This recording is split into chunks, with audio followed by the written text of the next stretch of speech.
How's it going, everybody? David Hedge here of House Hedge Gaming, and today we're taking a look at 10 from AEG. This is part of the big game night box for 2021, and let's get this set up and then I'll show you how to play. So to set up, it's very easy. All you have to do is shuffle up the main deck that you have, which will feature all sorts of number cards that you will be using in the game. There are dots here on the bottom of cards you will need to remove if you're playing a game with less than 4 players, 3 players, and 2 players. So all these have been removed. This deck is set up for a 2-player game. After that, each player will receive 5 bidding tokens that they will use to bid on cards in the market and also for wild cards that pop up in here, which we'll go over that in just a minute. Finally, each player will receive a turn order card showing you what you do during the gameplay on your turn, and the rules of what happens if you bust, and we'll go over that shortly. So that's the setup for the game. It's very easy. Now let's take a look at the gameplay. At the beginning of the game, each player gets a phase overview card. Now on one of these cards is the first player marker, so depending on the number of players in your game, you shuffle up these cards face down, deal them out, and the player that gets this marker gets to go first. Now, the first thing you do in your phase or on your turn is the card draw phase. Now you will take cards from the top of here and turn them face up. And your objective is to make sure that these numbers do not go over 10. Now, there's also currency cards. Now, these currency cards will deduct from your number cards to make sure you don't go over 10. However, if you go over 10 in your currency cards, then that also makes sure you bust on your turn. And finally, we have wild cards. Now, these cards will, once they turn up, the card draw phase is put on hold, and then you have an auction phase, starting with the player to the left. Each player will bid the number of these counters here to see who gets the wild card. A player can either bid or pass and only get one opportunity to do it. Once it goes back around to the active player, the person that bid highest on the wild card gets to take that wild card. Now, after the wild card auction is resolved, then you go back to dealing cards from the top of the deck until the player stops or they bust.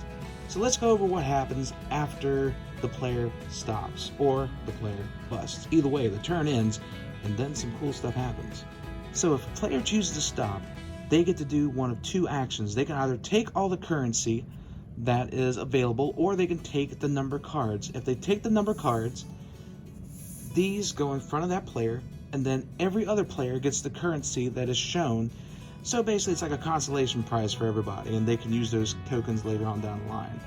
While the main player can start making their number sequence that is needed at the end of the game to score points. Now, a player can take the currency instead of getting the number cards, and if they do that, then the player will get the currency, and all these cards will then form a market that everybody can start buying from throughout the game by using the currency that they'll receive and the currency they receive at the beginning of the game as well.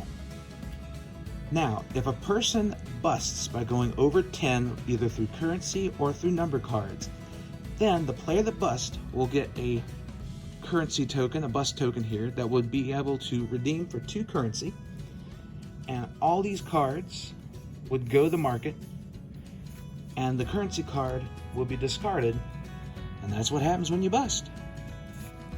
Now, if a player took the cards during the reward phase, then they get to have a buy phase. With this, they get to purchase one of the cards up here by using the currency tokens. If they're unfortunate enough, a bust token. And if they have any extra cards in their area that they don't want, they can use those towards the number that they want in the market.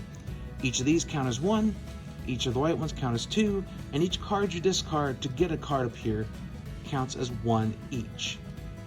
If by chance you did bust at the end of your turn, you go straight to the end phase and you cannot buy any cards. Same thing if you chose the currency cards that were in the row, you were not able to go to a buy phase if you chose currency. You have to wait till next turn to be able to use those. Now, as I mentioned before, with the auction phase, there are wild cards that will show up in the deck throughout the game. There are 3 different types of wild cards. You have a wild number that's specific for a color. You have a wild number that is for any color. And then finally, you have specific numbers that are good for any color.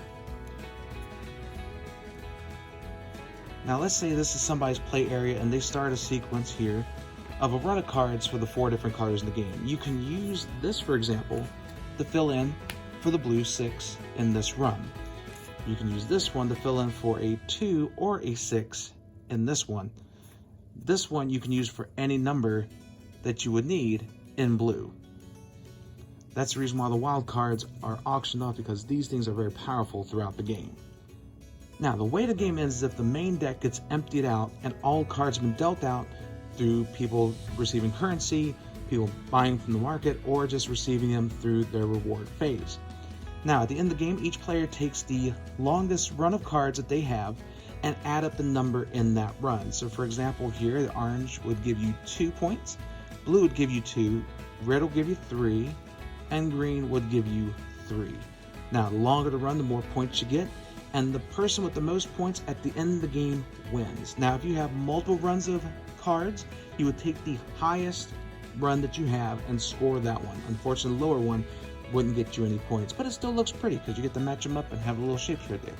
And there you have it. That is 10 from AEG Big Game Night box. I love the way that this game plays out. It's very simple and easy.